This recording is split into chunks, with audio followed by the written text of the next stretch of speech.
So this quick video is for those of you who would like to see where the work energy theorem actually comes from. So this is just a quick derivation. And sometimes I talk about an equation in my class called the forgotten equation.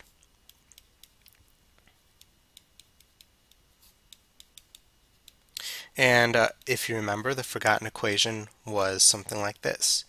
V final squared equals V initial squared plus 2 times acceleration times change in distance. Okay, so the first thing that we're going to do to this equation is we're going to make it mad. We're going to multiply everything in the equation by m.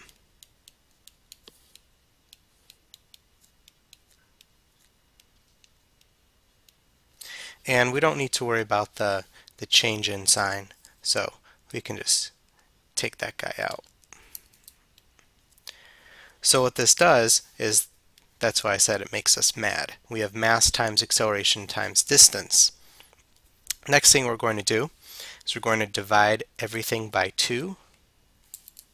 So we're going to get 1/2 m v final squared and 1/2 m v initial squared, and then we're just going to be left with m, a, and d.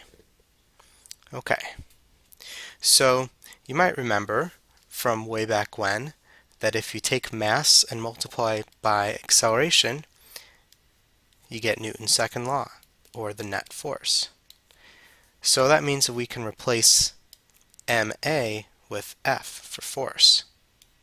And so that turns our equation into something that looks kind of like this.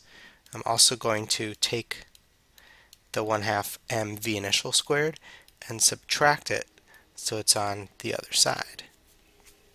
Okay, so now I have an equation where on one side it looks like I've got masses and velocity squared, and on the other side I have force times distance. Now this is not just any force, this is the net force. And when we take the net force and multiply it by distance, that is the net amount of work that's done to an object.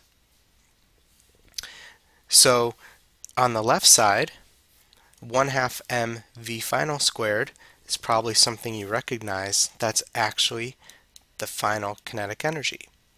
Likewise, 1/2 m v initial squared is the initial kinetic energy. And so if I flip the sides of this, on one side I have the net work, and on the other side I have Ke final minus Ke initial, which, if you remember, anytime you have final minus initial, that's a change. So that's a change in kinetic energy, and there's the work energy theorem. It comes from the forgotten equation and kind of switching things around. So there you have it.